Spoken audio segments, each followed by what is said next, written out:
What's up, everybody? My name is Richard Terrell. This is Design Over Time. This is a video series in which we talk about design topics that come around in my everyday life, but this time I'm bringing friends from my everyday life to talk about a particular RPG battle system that I've always loved since I played it on the Dreamcast, but it's Grandia 2, and there's a particular aspect about this game that I think is super well done, much better than just about every other action RPG system, and I think that its feedback is super clean, right? It doesn't really get much cleaner than this, especially considering how dynamic the game is, but we will get into all those topics in a bit. I want to jump over to the screen that we're going to be watching this and let my friends introduce themselves. Make some noise. I'm Mike. Woo. I'm Adrian. Woohoo. It's terrible. Okay, so we got the video here. Have you guys ever played Grandia 2? Let me know. I have not. No. Okay, I don't even good. have a Dreamcast. That's exactly what I wanted out of this particular meeting, because I played it, I'm gonna guess I got 7 to 10 hours, maybe 15 hours into it, before whatever happens, because you know, those RPG graveyard stories. I played so many RPGs as a kid, but here we have It was too good. It was too good. You had to stop. It's always too good, all these games, right? Okay, so here we got a battle, and I want you guys to look at it, and without really knowing how the game plays, tell me sort of what you're thinking, and feel free to pause the video as you go along so that everything's not too confusing. But you guys need to figure out how the battle system actually works. You need to figure out you know, what moves do, how the dynamics play out, and even tell me sort of if you can gauge how the battle is going based on all the information presented. So I'm gonna hit play, and we're gonna take it from there.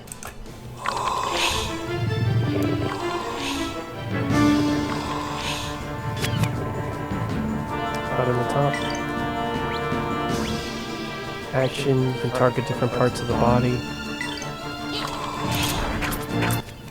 And she completely missed. You saw that too? That's super important. This battle system is full 3D, right? So all your attacks have hitboxes, and as you can see there, that arrow on the screen, this character fired arrows right as that boss claw, you know, whatever, the scary hand claw, is about to attack. So its natural movements getting ready to attack dodged 2 arrow shots, like right off the bat. Yep.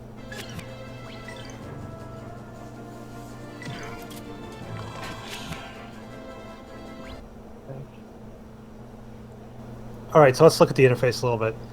So you've got HP, MP, and SP. I'm assuming MP and SP are both resources that you use, probably SP's skill points or something like that. Pretty typical. You've got what look like mana bars and SP bars based on the colors of the words in the info box about the character. So like MP is blue and SP is green. So you have a good idea of what your resources are up there. I'm surprised health isn't in the next to the character portraits at the top, but that doesn't really matter. So and next to so you got like the it says Rowan or Roan, then it has their details, and it says action command input, because you're probably giving him an action right now. And then there's a bar next to it, which appears to be like time. So I noticed when characters do actions, they move around on the time scale. And there's com and act. I don't know what com stands for, but act probably means they can act now. So that makes sense.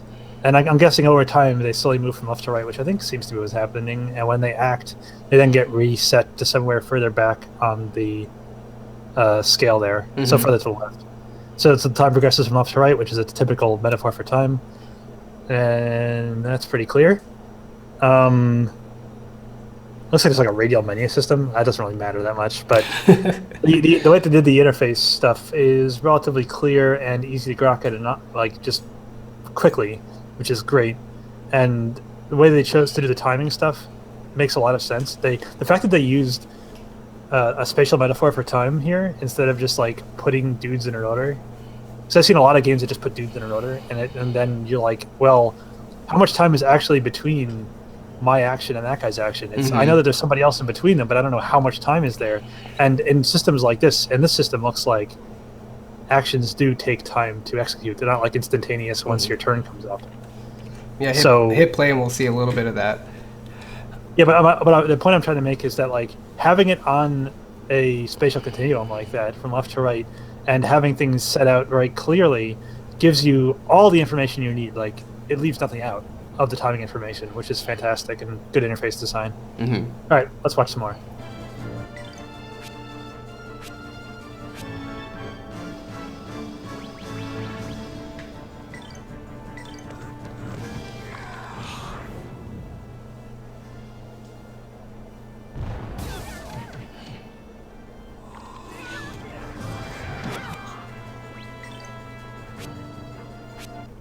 Yeah, so it looks like there's like the name at the top of the skills selection thing. Tells you if it's going to use magic or skill points, I guess. And I'm not sure about that. Yeah, it looks like the anything to add, Adrian, about the magic menu? So what happened was that time basically stopped when the monster used his huge leap attack, and it looked, by the looks of it, the characters that were closer, I think I couldn't tell if they took more damage, but I get the feeling that if they were further away, they probably wouldn't have taken any damage at all. That's what I'm assuming, because if she missed with her arrows from him moving around, why wouldn't it be the same for the characters if he did a huge leap and no one was around him? Yeah. And one thing I did notice that I never noticed before, your magic menu is basically what you see in the tiny square. And in order to put more things in the menu, you just shuffle left and right. So there's no scrolling down inside of the box. It's only what you see. So Right. at a glance, you're like, not here, not here, not here. Or like, here it is. Yeah, and you can also then memorize, so you can be like, oh, I know this, and it looks like there are a lot of empty spots in the list, so 1, 2, 3. where everything appears in these lists is always the same. Yeah. So if you're like, oh, I know this, I have to press R 3 times and I can get to this spell super quick, because I know it's the fourth thing. Yeah, and That's I'm not sure if the characters have different items that they can access, or I know they have different spells, but items not so sure. But that would be definitely a consistent thing. That'd be pretty cool, pretty handy. Like right down would always be cure, no matter what character you're on. Yeah, that's good design. That's good interface design, I think. I haven't really noticed the boss's health bar yet. Mm-hmm. I'm assuming he has health like everybody else does. I don't know if it's hidden intentionally or if it's somewhere that I'm just not seeing or I'm not paying attention at the right time. But that's one oversight that's a little weird. Okay. All right, I think we can continue now.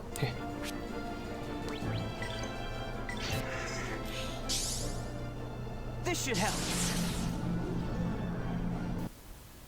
Right, think about how much less legible this game would be if everyone did their special attacks in real time and everyone else was still moving around. Yeah, that's a good point. That's what Final Fantasy 15 does that. So that's a really cool contrast I'm going to draw later. But yeah, definitely. Go ahead. Also, I noticed that the HP bars are there, and it was something that was the HP bars for the individual characters in your party are there, and I just couldn't see them because of YouTube, because of the YouTube interface. Oh, okay. Yeah, you said something about the HP being at the top. I'm like, okay. It's there. Yeah, so maybe edit me saying that out because it's really stupid. But, Let's go. Right. Come on, everyone, snap to it.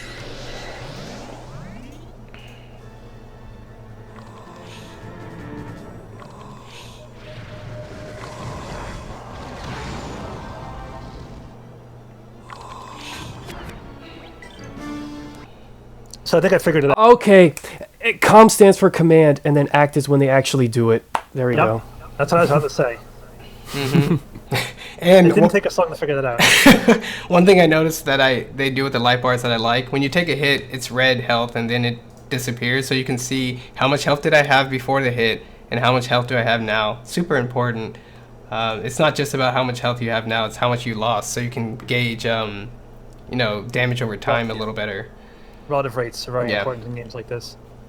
And you Alright, so she picked followers. You can see the character portraits have +1 defense, +1 speed right there next to their faces. Whoa, did you see that? His head on the timeline like blazed right past the Millennia girls because her command turn went first and then he went after, but he's acting before her. Certain commands take time to cast, so if you're closer to an enemy, you can go from command to act pretty quickly. If you have to cast a spell, you're in the act phase much longer.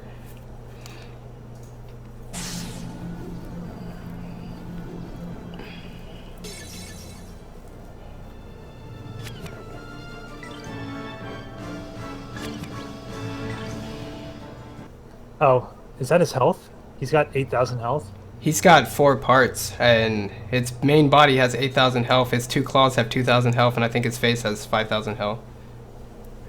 Interesting that information. Whereas they show the party's information at the top of the screen, they don't show the boss's information anywhere, aside from when you actually select the target. Yeah.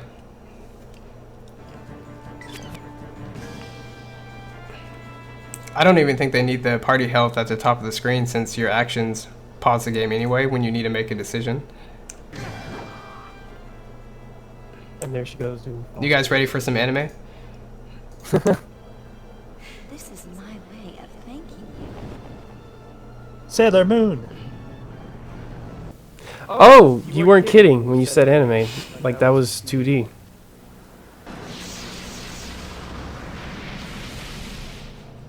Look how much damage that did. 500 to each limb. And you can see the health bars, how much relative damage it did. What is that? Okay, so it's like one person, 2 hits, 759 damage. And then there are other face icons, I guess, that Yeah, have more damage on them. Yeah, those are the boss's limbs. Oh, okay. One's So a that's right, everything it did damage to. Okay, I get and that makes and sense. one of the characters snuck in a hit right after that black spell and to the body, so it took more damage, and that's why it says 2 hits. Yeah, and you notice each of those. Expect an early winter with lots of snow.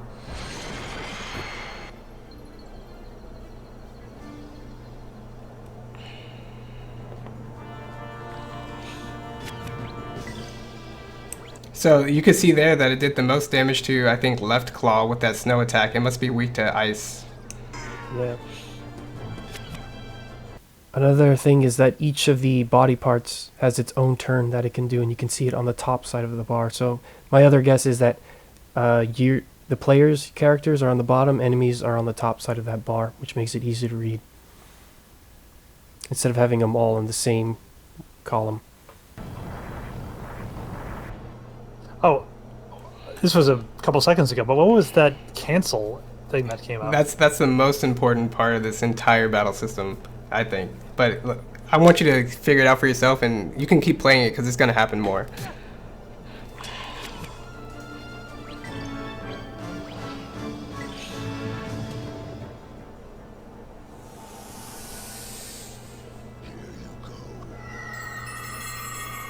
That's an elaborate animation for a healing herb. Herbs are giant floating blue rings, I think.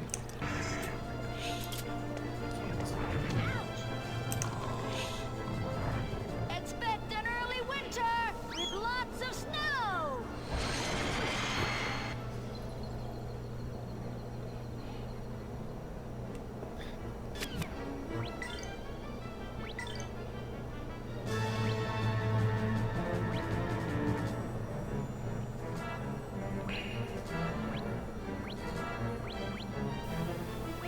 Is it actually telling you what the monster's about to do? Maybe. Like, yeah. Like you see where... Oh, you can't see it now.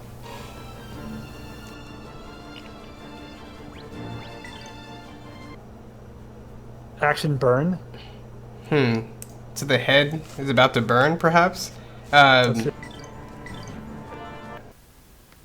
There! Yeah, it's going to attack...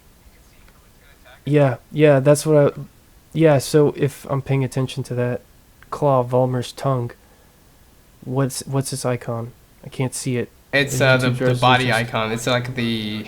It's a low resolution, but it's, I think, the one on the very right side because it's about to attack. Right, so it's about to attack the blonde one, Rowan. Yeah. What are those icons above action? I don't know. can't make out what they Some are. bells. They look like bells, but I don't know what those are.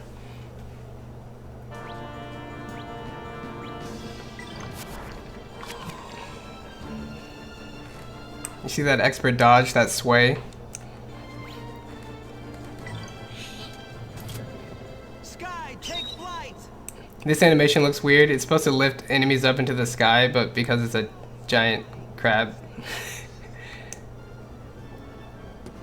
So because it's a giant enemy crab, he hit his weak point for massive damage while his his eagle soared through the sky meaninglessly. Is that what you're saying? Pretty much.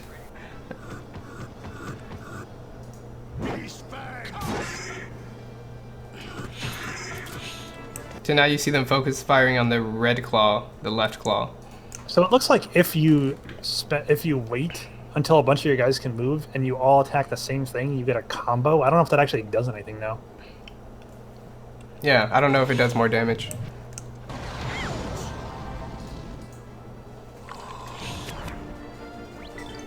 Did he just interrupt her movement?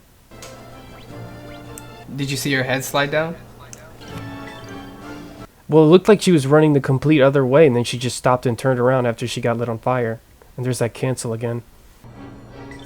Yeah, that's another cancel, and I couldn't really tell what it did. It looked like she tried to attack, and it got canceled by something, but it wasn't anything that I could actually see.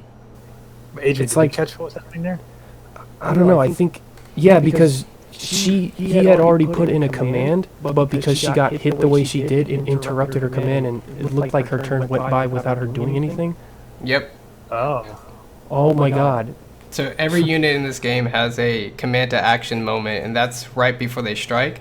And if you hit them, you set them back into the timeline. If you hit them at the sort of first half of their act, they get set to the halfway point. But if you hit them right before they attack, it's all the way back to the beginning. I think. Oh, So, wow, if, so if you internalize how long your attacks take to hit, Which then depends you on can your kinda map attacks. things out. Yeah. Exactly. Then you can kind of map things out and be like, hey, if I do this attack now, I can actually cancel him as opposed to a different attack, which might take longer and get me interrupted myself. Mm-hmm. And you have to. So the spells, I think you didn't. I don't think you could notice, but the big black spell and the snowball have no ability to cancel. So while they hit everything and do pretty good damage, they take up a lot of magic. They have a long casting time, which means you can get canceled, and they can't cancel the enemy. That's great. Right. It's another really important dimension added onto JRPG combat that makes it a lot more dynamic. Yeah. Yeah. Trade-offs. That Tenseiga slash the main character did 1,000 damage, by the way, and the claws have 2,000 each. So there goes one claw right there.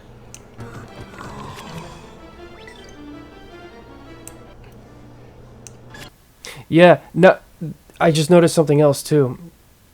See, whatever part you target, it blinks on the timeline, which is also really helpful. Important. You go.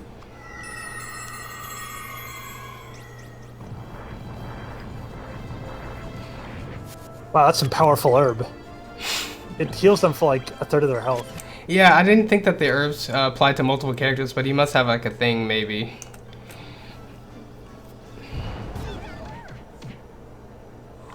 See, that loop moved a bunch of people from back towards from Act as well. So whenever you hit them before they're in act, all hits set them back a little bit.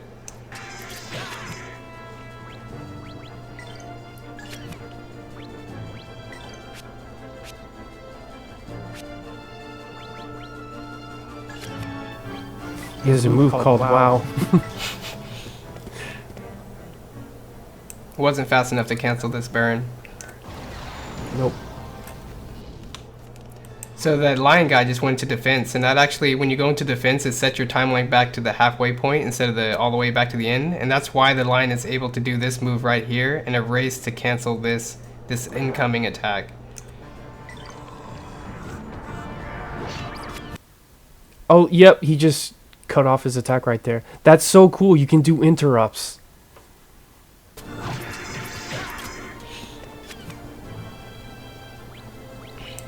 Too bad you can't control the camera at all, because sometimes it's big creatures you can't see. Ah, yeah, Jesus.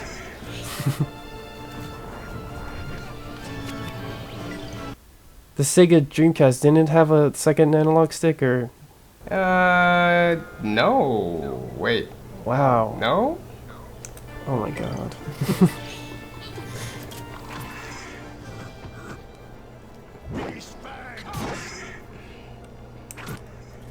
So using your special abilities like Beast Fang Cut, send you into a cutscene, which is great for catching up like this. But I think you have less ability to interrupt, right? To cancel, and if you do a move that cancels, you actually have to have your character run up in real time, which has its own, spatial dynamics. Right. Spread attack.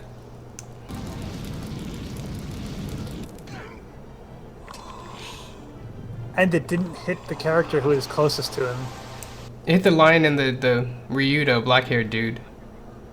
Right, but didn't hit the girl that's right next to him. I didn't see. Like this attack hit everyone, but the other attack didn't. And I think it's I'm not. And I was trying to figure out like what rules govern where they're standing in relation to the monster. It's apparently what attack they did. Because Beastfang put the guy right next to the monster and he stayed there. Yeah. Whereas the guy yeah. cast a magic spell and he was further away. Now I don't know how you go from being closer to being further away though. There's a move command that he doesn't show in this video, but you can just move your character as your action, and it doesn't set you as far back in the timeline, but it's kind of like an empty action anyway. And So since this game actually uses space, it matters a lot. Yeah. In a bunch of situations. So if you're clumped up, you might want to move. So it looks like characters can die pretty quick. They have about 600 hit points and they can go down in 2 attacks. So at least managing that is kind of neat too. You're not quite a sponge. You got to be canceling things. Yeah, that's the primary, managing the timing of everything and what moves you're going to do is the primary skill, I think. Yeah, and because this boss has multiple parts and probably regular gameplay, you're dealing with multiple enemies. That means you're dealing with multiple timers. Yep. That kid's about to die. I like how the girl just like got out of there.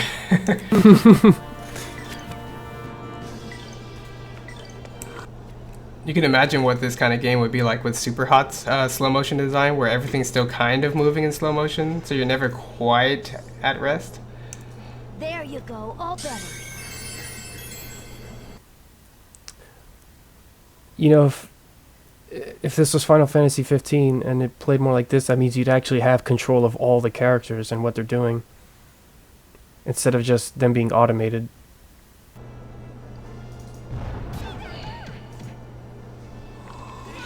Did you see how Huge Leap affects everyone on the timeline right there? Yeah.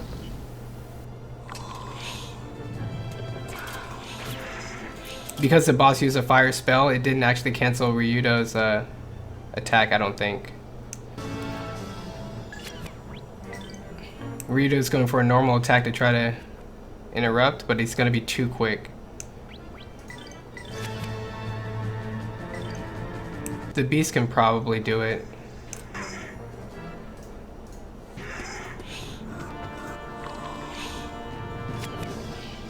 I wonder if she can raise to beat him to cancel. Because the boss looks like it's doing a burn flame, which is a spread spell, I think. Yep. Oh, she's gonna get it. Yep. So she used a normal attack to get that cancel, and the boss, I think, was set back to the middle point in the timeline. So now this next thing's about to strike. I wonder what. Oh, she must have canceled the other limb. All right. But that also gives meaning to using your weaker moves if they come out faster, or if they come out with the timing that you need to cancel their attacks.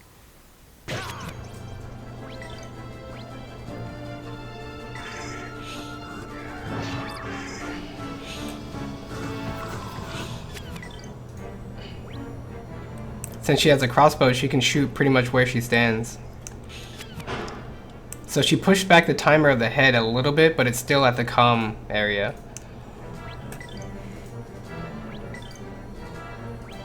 This move takes 40 SP points, and as you can see, they have about 84 each. So you can only do so many of these coming up.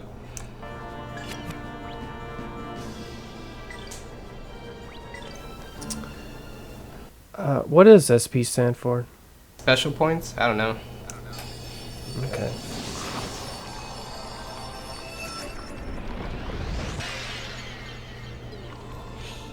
He slowed everyone down with that freeze spell. 1,200 damage. The head's basically dead.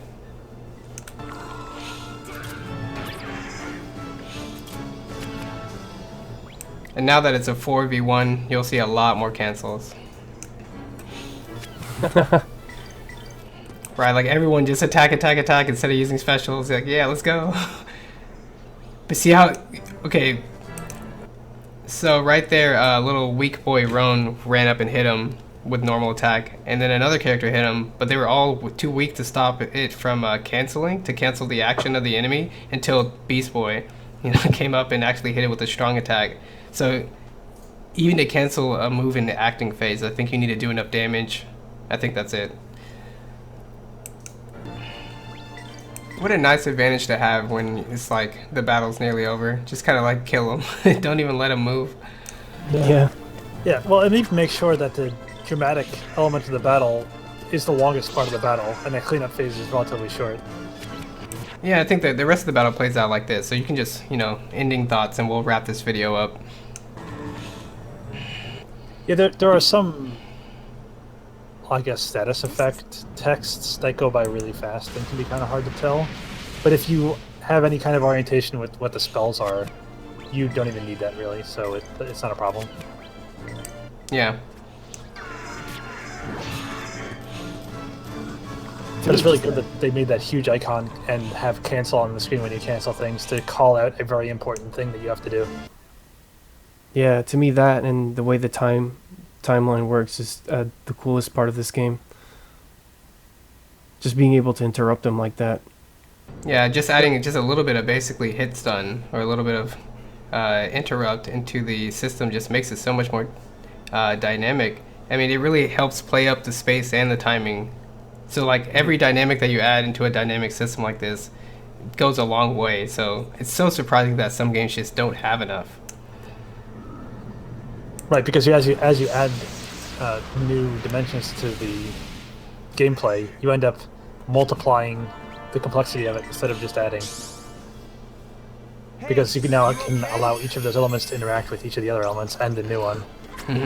Which is a potentially huge increase for just a relatively simple thing like adding a timing mechanism with a couple of hooks into it.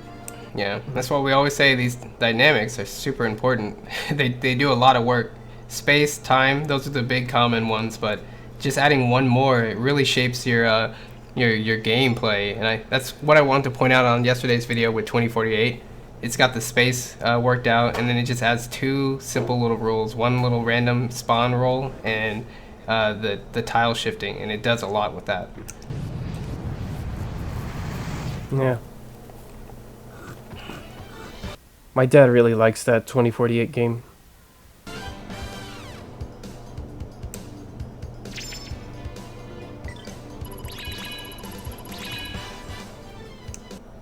Cool. So, final words, anyone? So looking good. Yeah. Yeah, I want to play this game. Interesting parts is not that not just talking about these very specific elements in game design and be like, yeah, it's always good to have clear feedback. Like, I don't think you understand. It's good when you're acclimated to the game. It's also good when you're new to it, and it catches you up to that level really fast. But beyond that, even though this game's on the Dreamcast, it has some really dramatic moments. Being able to read the timeline and then not know if your character is gonna, walk up in time to hit a cancel, and how important spread spells are and all that. Like, you can quickly pick up on what dynamics are at play and then really sort of be a part of that drama, and that's really important.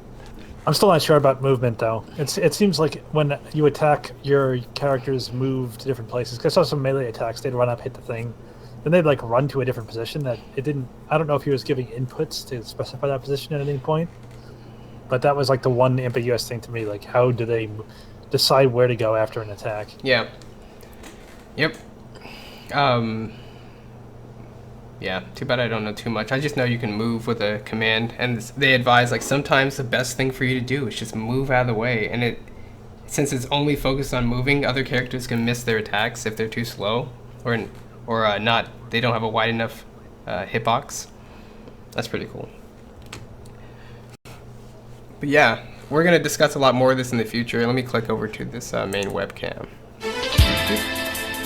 So that was our episode of Design Over Time for today. Just a really cool look at this really interesting battle system for Grandia 2. Really breaking it down and saying, you know what, not only are these design elements really clean, really well presented, but that helps bring you into the drama of the fight. And from there's so many things that we can discuss, like how other battle systems do it, where they fall short, what specific feedback elements they need in order to bring it to a similar level of clarity.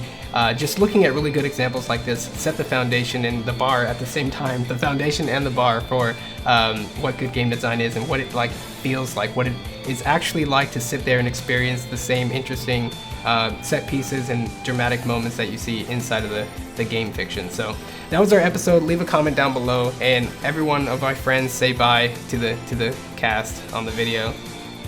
Bye, cast. Yep, bye to the cast, and we will see you next time on the next episode of Design Over Time. Peace.